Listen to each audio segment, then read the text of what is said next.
ارشاد فرماتے ہیں کہ اپنے ماں باپ کو اف تک نہ کہو. کیا نہ کہو؟ اف تک نہ کہو. قرآن میں آیا. کہیں آپ لوگ بیٹھے اف تک نہ کہو. مگر دیکھو ماں باپ کو لوگ تو بلند آواز سے بات بھی کر دیتے ہیں, گالی گلوز بھی بک دیا کرتے ہیں. میں کہتا ہوں سدھار پیدا کرو, سدھار. اف تک نہ کہو. وہی میرے آقا صلی اللہ علیہ وسلم ہے, اپنے حجرہ شریف میں گوشت تقسیم کر رہے ہیں. گوشت جانتے ہو نا, ابھی تو ہم لوگ کھائے ہیں نا. گوشت تقسیم کر رہے ہیں, کیا دیکھتی ہیں؟ حلیمہ سعدیہ. مشکات میں میں نے پڑھا, مشکات شریف میں لکھا ہوا حلیمہ سعدیہ تشریف لا رہی. تو صحابہ نے پوچھا یا رسول اللہ, صحابہ کسے کہتے ہیں؟ آپ لوگ بتا دیجئے, بہت تکلیف سنے. صحابہ ان کو کہتے ہیں جنہوں نے اپنے ماتھے کی نگاہ سے ایمان کی حالت میں سرکار کے چہرے کا دیدار کیا, ایمان کی حالت میں وہ پردہ, ان کو.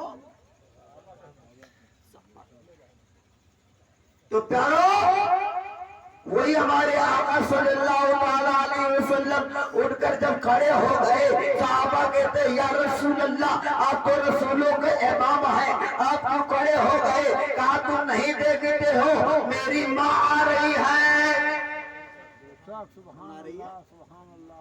ہماری ماں آ رہی ہے. کون ماں آ رہی ہے؟ جنہوں نے جسم سے پیدا تو نہیں کیا ہے بلکہ پرورش کیا ہے. نبی اٹھ کر کھڑے ہو گئے, اپنے چادر مبارکہ پر بٹھا دیتے ہیں. میں پوچھنا چاہتا ہوں, جب امام الانبیاء نے ماں کو درجہ دے دیا ہے, اٹھ کر کھڑے ہو گئے, تو پتہ یہ چلا کہ باپ بیٹا ہو تو باپ کے برابری پر کرسی پر نہیں بیٹھ سکتے ہیں, ماں بیٹی ہو تو ماں کی برابری پر نہیں بیٹھ سکتے ہیں. مگر وارث زمانہ, اے جوان لوگوں, اے میرے بھائیوں, سن لو, اس بیان کو اپنے دل میں رکھ کر لے کے جانا, اور لوگوں کو بتا دینا کہ قادری نے ایک جملہ دیا ہے کہ ماں باپ کی اگر تم خدمت کرو گے نا, تو تمہارے ماں باپ اگر راضی ہو جائیں گے نا, تو صدیق راضی ہو جائیں گے, عمر راضی ہو جائیں گے, عثمان غنی راضی ہو جائیں گے, مولا علی راضی ہو جائیں گے, میرے محبوب راضی ہو جائیں گے, اور خدا راضی ہو جائے گا. کبھی تعالیٰ نے سرکار فرماتے ہیں خدا کی رضا چاہتے ہیں تو عالم, اور خدا چاہتا ہے رضا محمد.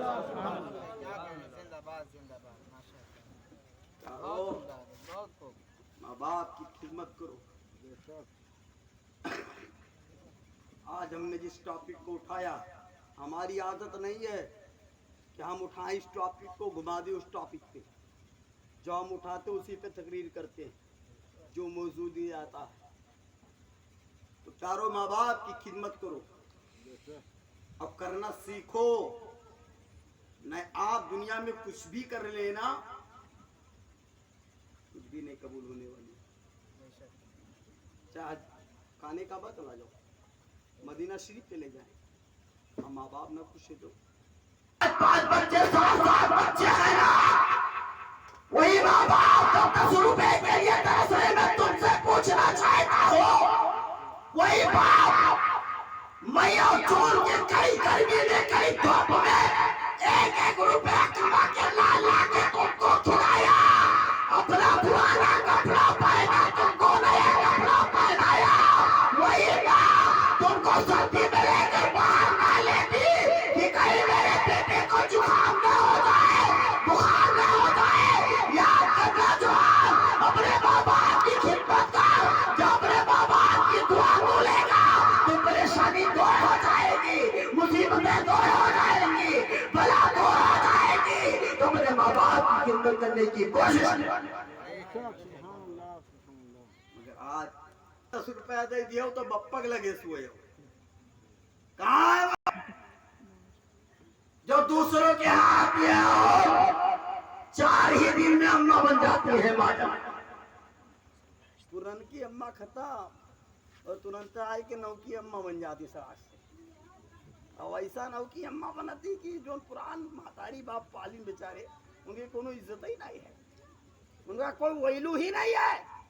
میں کہتا ہوں جیسا تم کرو گے ویسا تم پاؤ گے. آؤ میں دوسرے کی کا نام تو آپ لوگوں نے سنا ہی ہے پیارو, کتنے اچھے تھے, نماز بھی پڑھتے تھے, روزہ بھی رکھتے تھے, زکات بھی دیتے تھے, وہی حضرت علقمہ ہے. اے پیارو, جب چاکنی کا وقت آیا, مرنا تو سب کو ہے بھائی نا, کن کن کو مرنا ہاتھ اٹھا کے بتا دے. سب کو مرنا ہے نا, تو مرنا ہے تو پھر ماں باپ کو کیوں ستاتے ہیں ہم لوگ, ماں باپ کو تکلیف کیوں دیتے ہیں؟ کہ جو ماں باپ, جس کے ماں باپ نہ خوش ہے وہ جنت کیا جنت کی خوشبو نہیں پائے گا. تو بھائی نبی کا فرمان سچ ہے, وہ ہمارے ہمارا نبی کون دیتا ہے دینے کو, دینے والا ہے سچا, ہمارا نبی.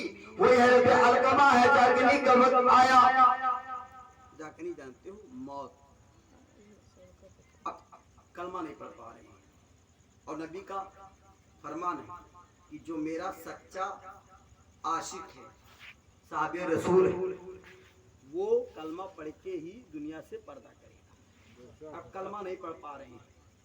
آؤ ہمارے آقا صلی اللہ تعالیٰ علیہ وسلم نے حضرت بلال کو اور صدیق اکبر کو چند صحابہ کو ان کے گھر بھیجا, اور بھیجنے کے بعد میں کہا جاؤ پتہ لگاؤ ان کے ماں زندہ ہیں, ان کے باپ بحیات ہیں کہ نہیں ہیں. جب پتہ لگائے تو لگانے کے بعد میں ان کی ماں زندہ. تو ہمارے نبی صلی اللہ تعالی علیہ وسلم اپنی بارگاہ میں ان کی ماں کو بلوایا, اور جب بلوایا تو بلوانے کے بعد میں پوچھا کہ تمہارا بیٹا روزہ بھی رکھا تھا, راضی ہو کہ نہیں راضی ہو. تو کہتے ہیں یا رسول اللہ, جب میرے بیٹے کی شادی نہیں ہوئی تھی نا تو میرا بیٹا میری بات کو مانتا تھا, ہر چیز کو مانتا تھا. جب شادی ہو گئی ہے نا تو اپنی بیوی کے بات کو مانتا ہے, اور ہر بات کو اپنی بیوی پر کہ جیسا مجھے فوقیت کرتا ہے, مجھے ڈانٹتا ہے. یا رسول اللہ, میرے بیٹے میں اپنے بیٹے سے بہت ناراض ہوں. میرے آقا کریم نے ارشاد فرمایا, اے صحابہ چلے جاؤ جنگل سے لکڑیاں کو اکٹھا کر لے کے آؤ. صحابہ نے لکڑیاں کو چن چن کو لے کر آئے, اور لانے کے بعد میں جب لکڑیاں کو اکٹھا کر دی گئی, کر دینے کے بعد میں نبی نے اس میں آگ لگا دیا, اور لگانے کے بعد میں آقا فرماتے ہیں لاؤ علقمہ کو ڈلتے ہوئے آگ میں میں ڈالوں گا. اے پیارو, جب اس میں آگ لگا دی گئی, ماں دیکھتی ہے, دیکھنے کے بعد میں پیارو کیا کہتی ہے, یا رسول اللہ علیہ السلام, میرے بیٹے کو جب آگ میں ڈالا جائے گا نا تو میں اپنے بیٹے کو دیکھ کر برداشت نہیں کر سکوں گی. میرا بیٹا اس میں جلایا جائے گا نا تو میں اپنے بیٹے کو دیکھ کر میرا کلیجہ سے نہیں سکتا ہے, آگے نہیں دے سکتی ہے. یا رسول اللہ, میں اپنے بیٹے کو جلتے ہوئے آگ میں نہیں دے سکتی ہوں. میرے آقا فرماتے ہیں اے جہنم کی آگ ان سے بھی زیادہ کڑا ہے. ارے تب تک وہی ماں کہتی ہے, یا رسول اللہ, میں نے اپنے بیٹے کو معاف کر دیا ہے. علقمہ کلمہ پڑھ لیے, اب جب کلمہ پڑھے دنیا سے, اب وہ پردہ فرما گئے, نبی جنازہ کو پڑھے. میں کہتا ہوں ایک صحابی رسول اگر گستاخی کر دے ماں کی بارگاہ میں تو ایک پیارو نبی فرمائے لاؤ ان کو جلا دیا جائے دنیا میں, تو بتاؤ نبی فرما رہے ہیں تو ایک پیارو ماں باپ کے ساتھ گستاخی کرو گے, بے ادبی کرو گے, اور کہیں قبر میں جہنم کی آگ ڈال دی گئی تو کیا کرو گے؟ کوئی دیکھنے جائے گا بھائی؟ کسی قبر میں کوئی جاتا ہے؟ نہیں, کوئی جانے والا نہیں ہے. وَبِالْوَالِدَيْنِ إِحْسَانًا, اپنی والدین کے ساتھ احسان کرو, بھلائی کا برتاؤ کرو. ہمارے نبی صلی اللہ تعالی علیہ وسلم نے ارشاد فرمایا کہ جو صبح اٹھے, اٹھنے کے بعد میں محبت سے اپنے ماں باپ کا مگر صبح کہاں چہرہ دیکھتے ہیں, یہ تو بیوی کا چہرہ دیکھتے ہیں. اگر ان کے چہرہ نہ دیکھیں